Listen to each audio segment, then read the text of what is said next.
Salve amigos, Fabrício falando mais uma vez, como é que vocês estão? Tudo bem? Eu espero que sim.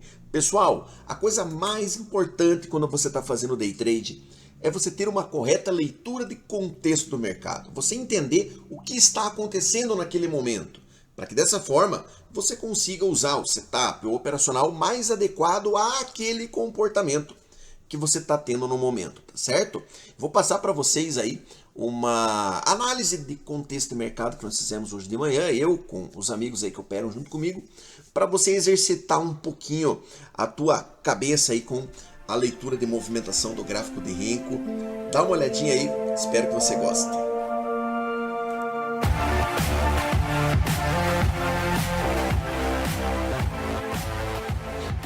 Posso tirar uma dúvida aí, Fabrício? Claro, claro, cara.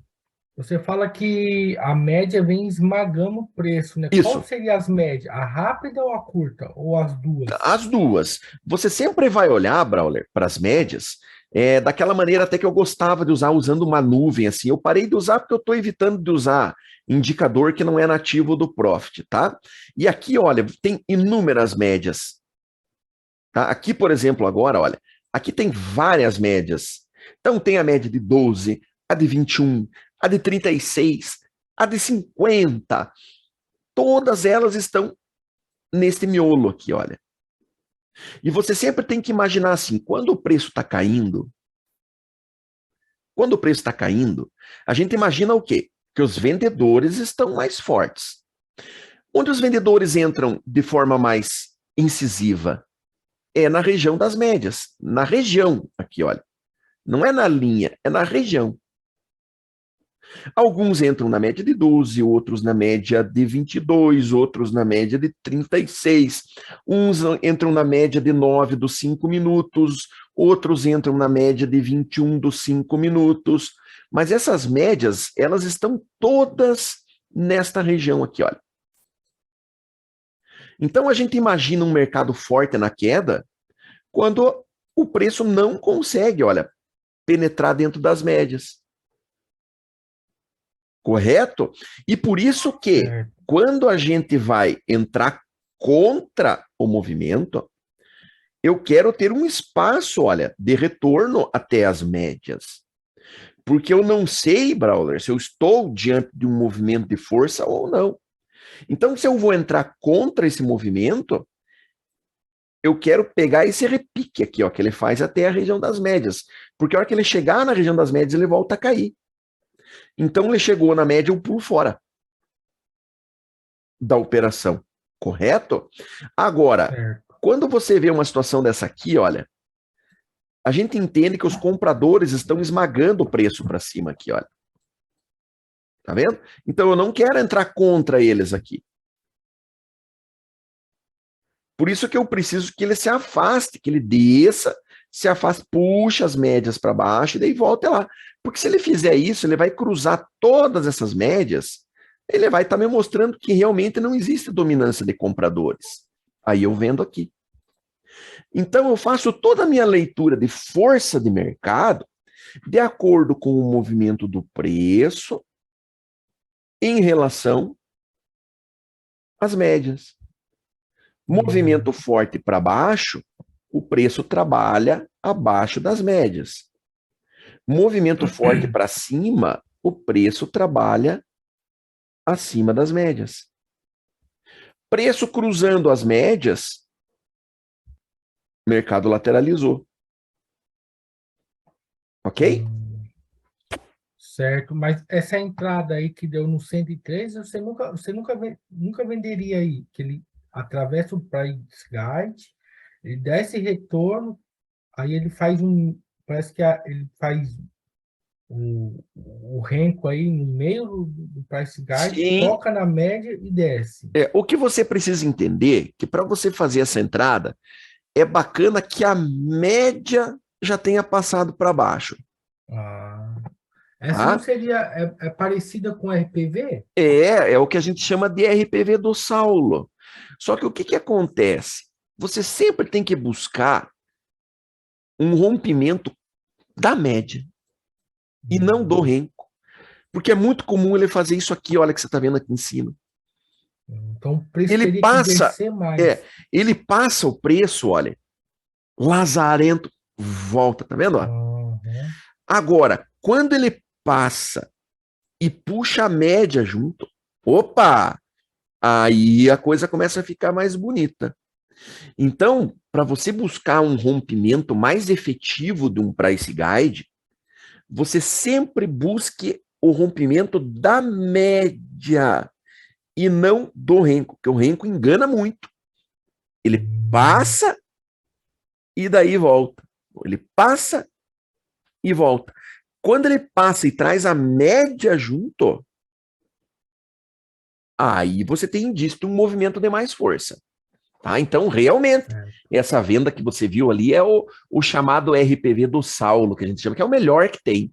Só que espere sempre que ele puxe a média junto. Importante que a média venha, porque quando a média vem junto, isso é um sinal de força do movimento. E é o que você quer quando você está entrando a favor do movimento. Quando você está entrando a favor do movimento, você quer força. E mais uma coisa interessante, quando você for fazer uma entrada a favor do movimento, sempre dê uma olhadinha aqui, ó, no volume. No volume?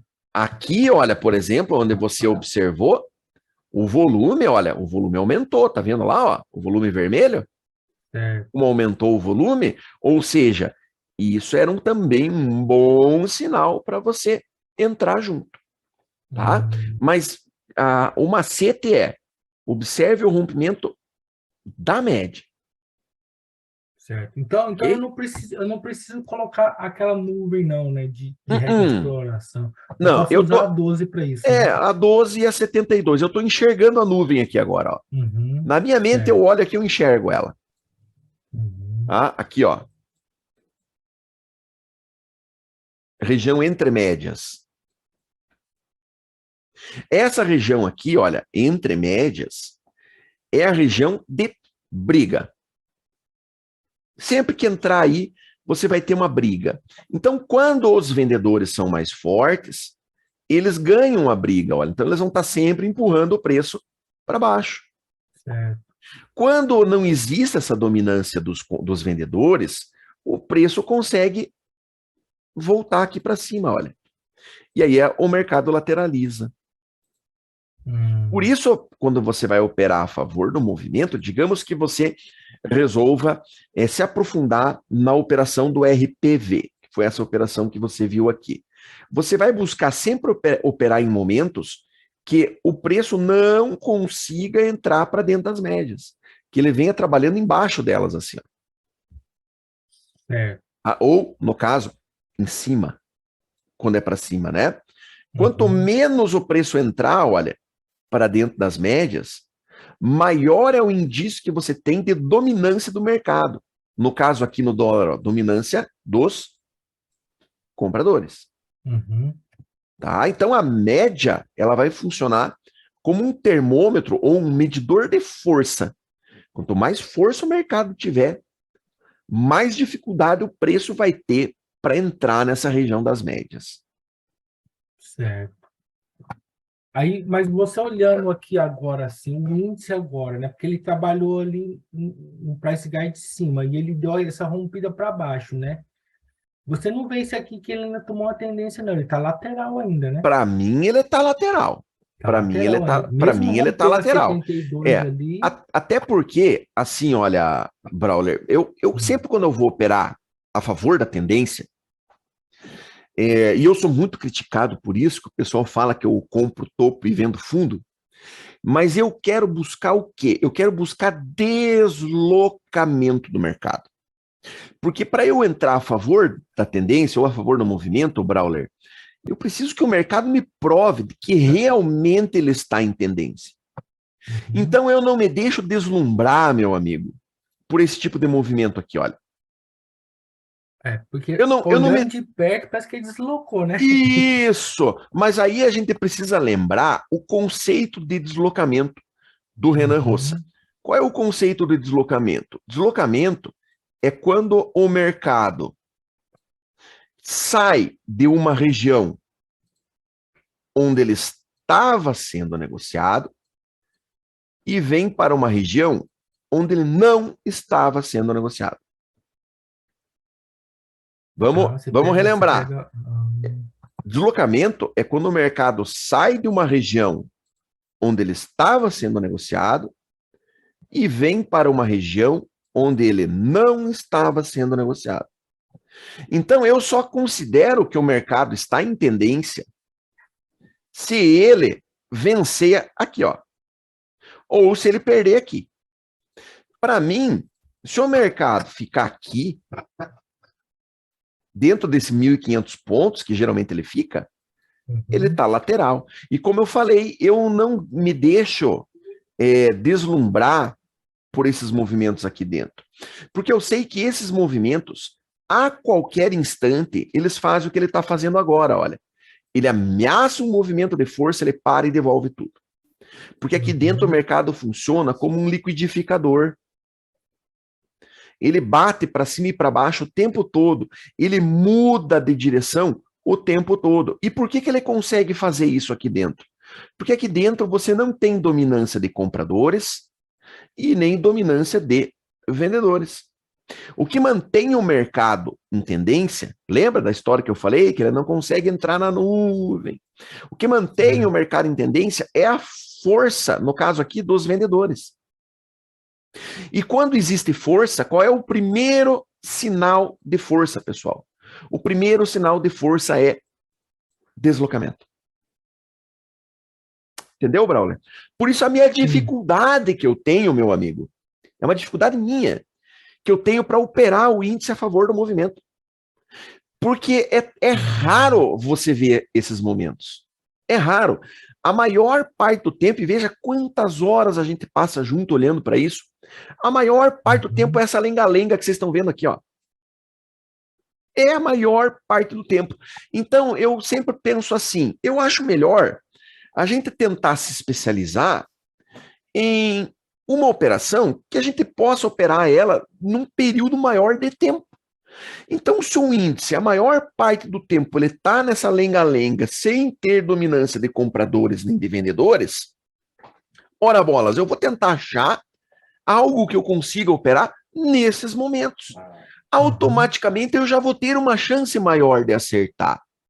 Porque se esse cara fica a maior parte do tempo, segundo estudos, 80% do tempo, lateral, sem tendência, se eu uso um operacional que casa bem aqui, olha, só na questão tempo, eu já vou ter uma certa probabilidade para o meu lado, me trazendo uma certa ajuda, para desequilibrar aquela balança, para eu acertar um número maior de vezes.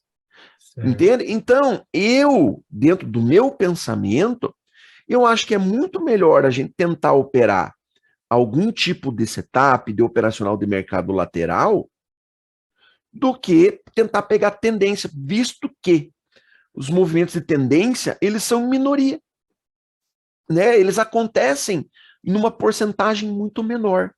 E o que eu vejo, Brauler, acontecer? Eu vejo um certo consenso nos traders e até nos professores de day trade, incentivando as pessoas a operarem a favor da tendência. Né? Opere a favor da tendência, a tendência é sua amiga. Nunca opere contra a tendência. Eu vejo muito esse tipo de coisa na questão de educacional de day trade. Só que aí o cara ele tenta operar a tendência o tempo todo. Mas enfim, nós já vimos que a maior parte do tempo o mercado não está em tendência. E na minha opinião, essa é uma das razões do fracasso dos traders. Porque eles tentam operar a tendência aqui, ó. Quando o mercado não tem tendência. E aí, o que acontece? A probabilidade tua diminui de você acertar. Porque você vai usar um setup de tendência em movimentos fracos, em movimentos sem continuidade. Vocês viram o vídeo que eu coloquei ontem falando de alvos longos? E acontece isso ainda. O cara tenta usar um setup de tendência em um mercado fraco, em um mercado lateral, e ainda quer pegar 400, 500 pontos. Porque o professor falou que tem que ser 3-1 e ele opera com stop de 150 pontos. Então ele quer pegar 450 pontos. No mercado desse aqui, é praticamente impossível você acertar. correto? Então, com o passar do Verdade. tempo, de tanto tentar fazer isso, Brauler, eu fui desistindo. Até que chegou um ponto hoje que acho que 80, 90% das minhas operações são sempre contra o movimento. Porque eu acho que a maior parte do tempo o mercado está propício para isso, para você operar justamente contra. E aí a gente não pode esquecer de um detalhe importante. Ah, mas eu vou entrar contra o movimento, mas em que momento? Simples. Você vai entrar contra o movimento nessas regiões aqui, ó. Olha só, pessoal. Olha só. Ou seja, onde é que ele está enroscado lá agora, brigando para romper, ó? Então, se você vai operar contra e você usa essas regiões para você fazer as suas entradas, que é o que eu chamo da minha teoria do colete à prova de balas, você vai ter a probabilidade te ajudando, dando um empurrãozinho para você. Você nem precisa ser tão bom assim para ler o contexto do mercado. Você pode até entrar meio no horário, no momento errado.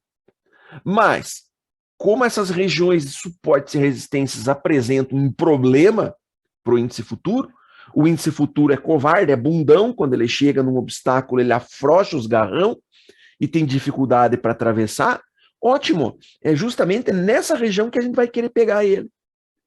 E contra o movimento, porque a gente sabe que ele vai ter dificuldade para atravessar. E daí eu uso até a mesma teoria para operar a favor do movimento, que foi a venda que você viu aqui. Depois de um rompimento de um price guide, vamos entrar a favor? Vamos, mas vamos entrar nessa região. Por quê? Porque eu sei que quando ele rompe o price guide, ele tem dificuldade para aqui, ó, para voltar. Então aí nós vamos entrar a favor. Mas sempre nessas regiões. Beleza? Então esse é o resumo da forma como eu opero o índice hoje. Eu opero isso aí, ó. Price guide, uma média de 12, uma de 72 e o renco para me mostrar a movimentação do preço. Não preciso de mais nada para operar. Então a gente não precisa ficar só engessado no corredor italiano, não, né? A gente pode E vai usar... ter dias como hoje, Brauler, que a gente não vai conseguir usar ele. Então. Né? Porque o mercado abriu, uma volatilidade muito grande, desceu 500 pontos, subiu 1.500 pontos, arrebentou com aquele range lateral normal que a gente costuma trabalhar. Né? E que a gente usa ele na maior parte dos dias, mas agora a gente teve uma sequência aí de dias que a gente não conseguiu utilizá-lo, justamente por causa dessa volatilidade exagerada que a gente está no mercado, por causa do período eleitoral. Então vai acontecer isso. Nada é engessado no day trade. A única coisa engessada que eu uso hoje, que eu recomendo que vocês usem, é o seguinte: stop. Esse, para mim, cara, não tem negociação. Eu não negocio com ele. Isso é engessado. Esse eu não mudo. Não mudo. Hoje eu vendo caro um stop meu. Não quero negociar com stop, pessoal. Tá? Agora, fora isso, cada dia vai ser um novo desafio. Cada dia vai ser um aprendizado. Cada dia vai ser ganho de experiência. E isso que é o gostoso do mercado, cara. Isso que é o gostoso do mercado. Não tem nunca um limite. Nunca você vai chegar num ponto que você vai falar assim: eu aprendi tudo, eu sei tudo, eu domino isso aqui, eu sei exatamente o que vai acontecer. Não tem, cara. Quanto mais você estudar, mais você vai perceber que você precisa evoluir, mais você vai identificar pontos que você precisa melhorar, e todo dia vai ser um novo desafio. Todo dia vai ser uma guerra. Todo dia vai ser uma nova luta, uma nova superação da tua parte. E por isso que tem pessoas que adoram, tem o cara que gosta de guerra, que ele entra no day trade e fala: putz, isso aqui é o máximo você trabalhar com um negócio desse. E tem o cara que já tem um perfil mais tranquilão, mais relax e fala: não, para mim isso aqui não serve. Eu não quero saber de ficar olhando isso aqui todo dia, ficar me estressando. E vai depender do perfil de cada um, né?